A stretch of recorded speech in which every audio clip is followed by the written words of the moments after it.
one more idea about dairy is white always represents chesed. Do you have Rebbetzin silver?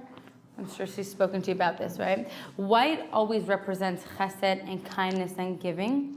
And red always represents din, judgment. Have you seen men Friday night or Shabbos day when they fill up their wine glass with red wine, they take sometimes water and they put 3 drops of water in it, right? So the reason for that is because red represents din, judgment, harshness, and white represents chesed and giving. So they are diluting the din with chesed, so to speak, okay?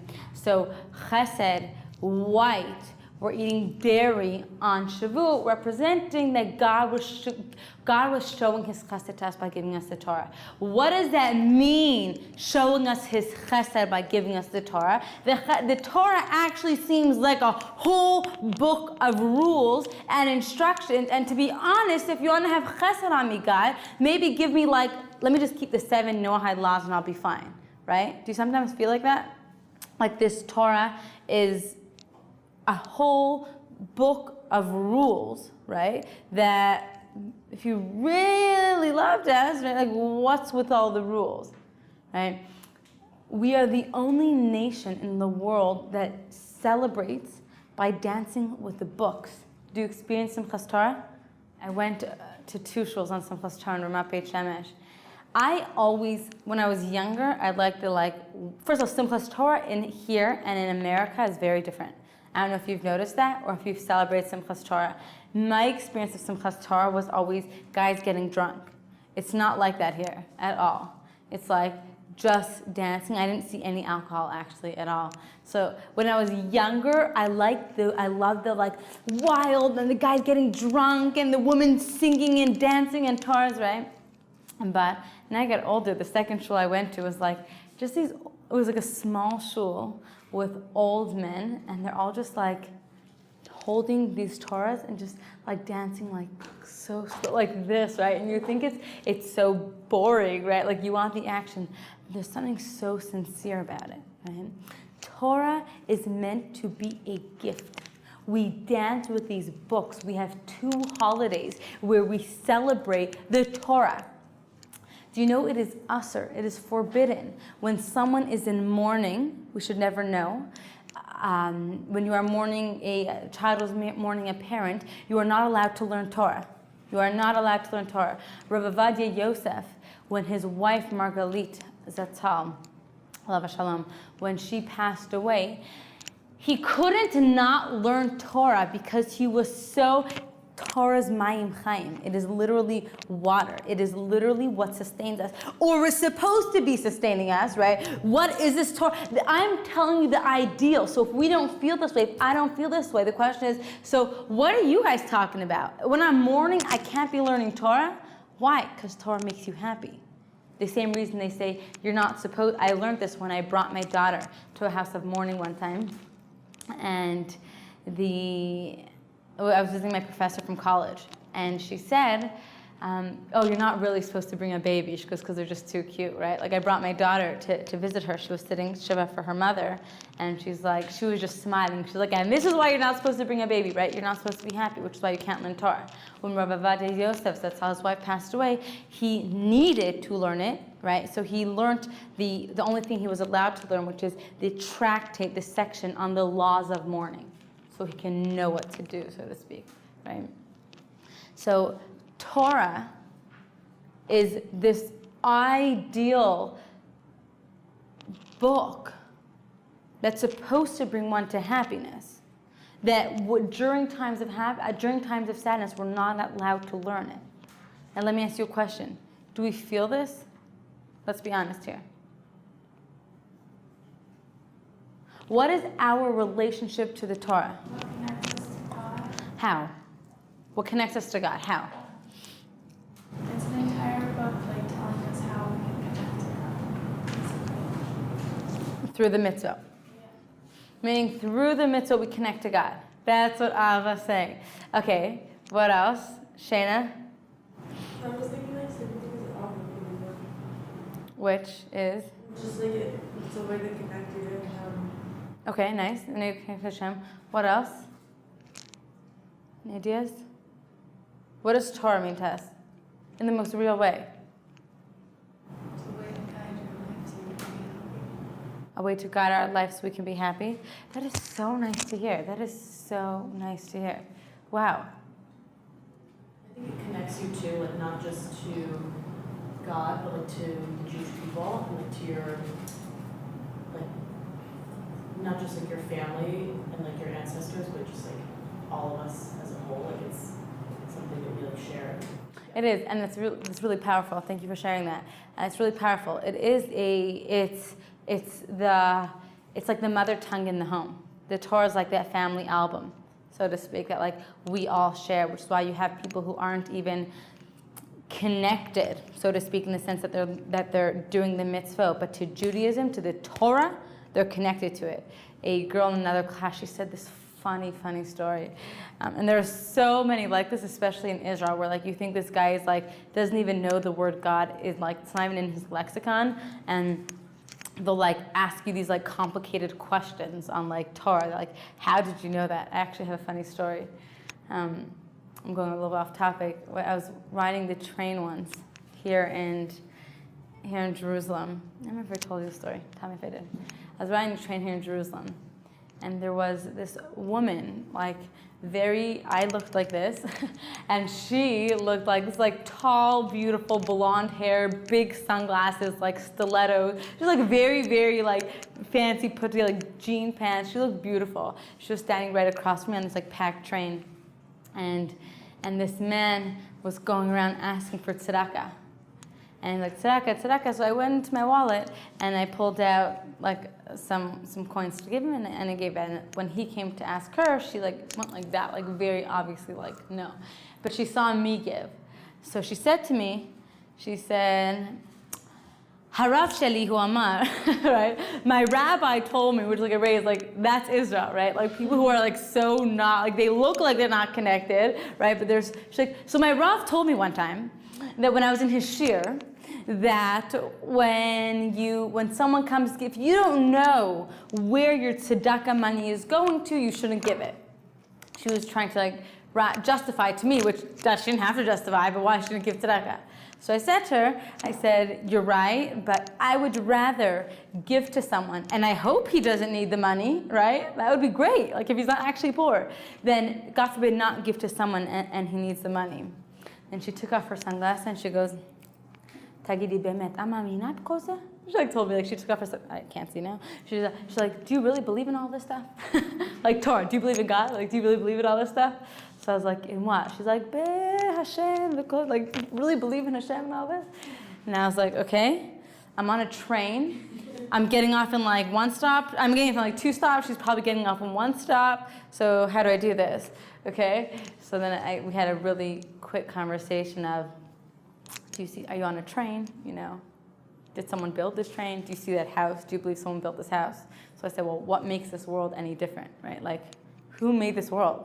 No one would believe me if I walked into a building and all of a sudden this tall, big building, I found 7 coins all piled very neatly on top of each other. And I said, how to get the big? Would you believe it fell out of my pocket and they all landed like that, right? You wouldn't believe that. So I said, so what's the difference? Who put this world together? And she goes, Manyan. Then she walked off the train. I'm like, only in Israel, right? So stories like that happen in Israel all the time. Of like, I'm not going to go to a student here, had a funny story about this, like this soldier who also looked like so not connected, but he was sitting in Tachana Merkazi, the central bus station, and there was this guy sitting next to him, and she's watching from afar this like interaction. And this guy, not the soldier, okay, we'll call him Jack, initiates a conversation. And the soldier's like, yeah, okay, like not so interested. And then the guy starts speaking to him, I'm reading this book. And the guy's like, okay. He's like, keeps trying to initiate conversation. And he said, I'm reading this book, and it's a really good book. Are you interested in it? And the guy's like, well, what's this book? And he's like showing him the book. And Jack says, well, yeah, no, I was reading it, and it really helped me, and I got saved from it. And the soldier turns to him and goes, dude, are you Christian? He's like, yeah. He's like, Are you trying to convert me? The guy's like, well, listen, I'm not trying to convert you. Does Jesus really save me? He's like, then he stood up, he goes, are you crazy? Are you not? He's like, I'm a Jew, and we're in Israel. I'm a Jew, you're a Christian. What, are you crazy? He just like stormed off. He was so furious, right? It's like, that's Israel, right? So, what you said is true. It's this language that connects us, as even if we're not doing the mitzvot, right? There's the Torah connects us. Okay, so.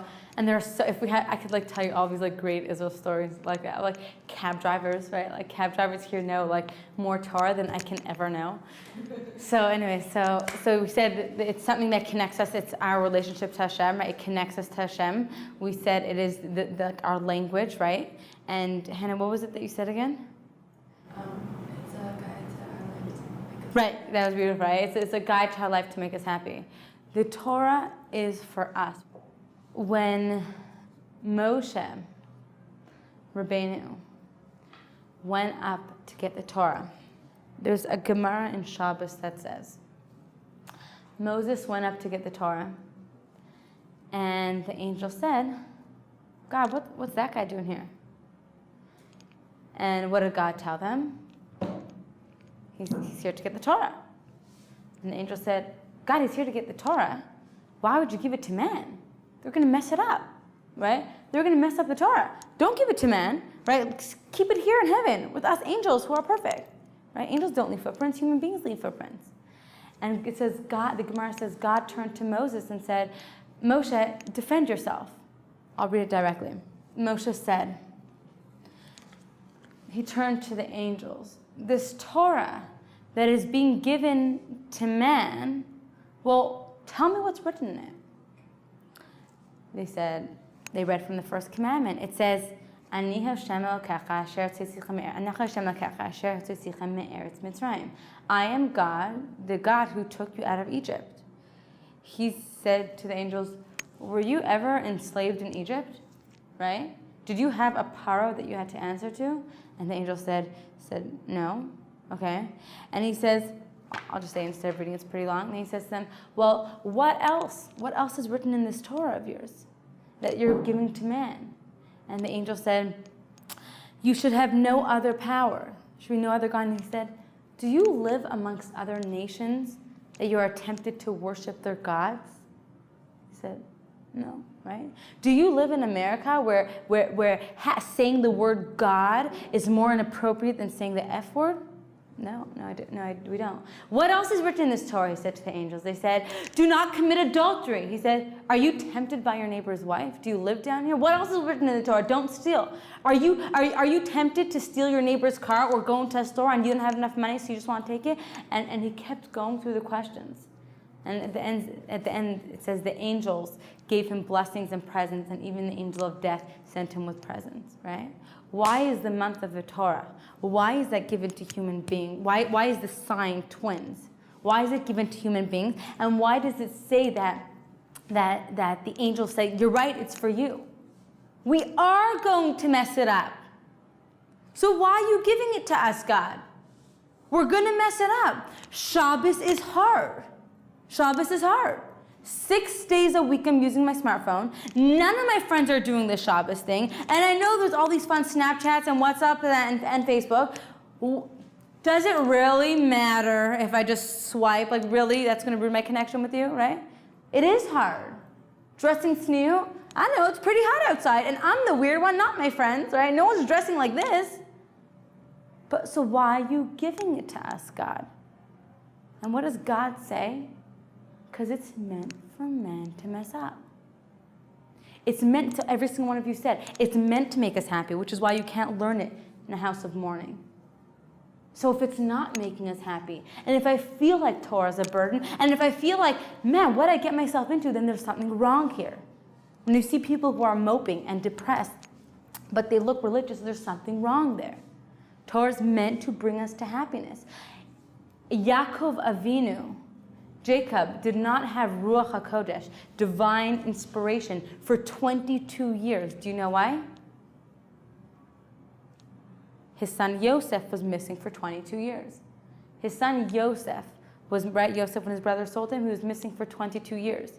The Shechina cannot rest. God, Ruach HaKodesh, cannot rest on someone who's depressed, on sad, right? Rabbi Nachman from Breslov says the greatest tool that the Yetzer Hara uses is sadness. Why? Because you cannot feel happy. You cannot feel connected to God when you're sad. It's meant to bring us to happiness. It's meant to create this relationship with God. Yes, and if I feel like it's actually hindering it, then let's talk about it. Let's work it out. The Torah was given to men, so we will live by it. Eitz Chaim Hi. It is the tree of life, right? So we're meant to live by it, but we're going to mess it up. And then we're gonna fall, and then we're gonna get back up again. It says, "Ein tzaddik ba'aretz asher asa tov v'lo yachtam." There's no tzaddik, there's no righteous person in this world who's done good but hasn't sinned. Why? If you're a righteous human being, if you're living on this world, that means that you messed up, because that's what makes us man. But we have the option. Adam. Why is Adam called Adam? Because he's from the Adama, from the ground. He's also Adama. Adam is Adameh. I will be similar. We have the potential to be like ground, dust, earth. We have Adama. We have the potential to be Adameh. I will be similar. I will be likened to God. I will express my soul. I will express that godliness within me. So, God willing, next class, which is next week, I want to finish up with Shavuos and speak about Megillas Rus, which is the Megillah that we read on Shavuos. Have a wonderful day.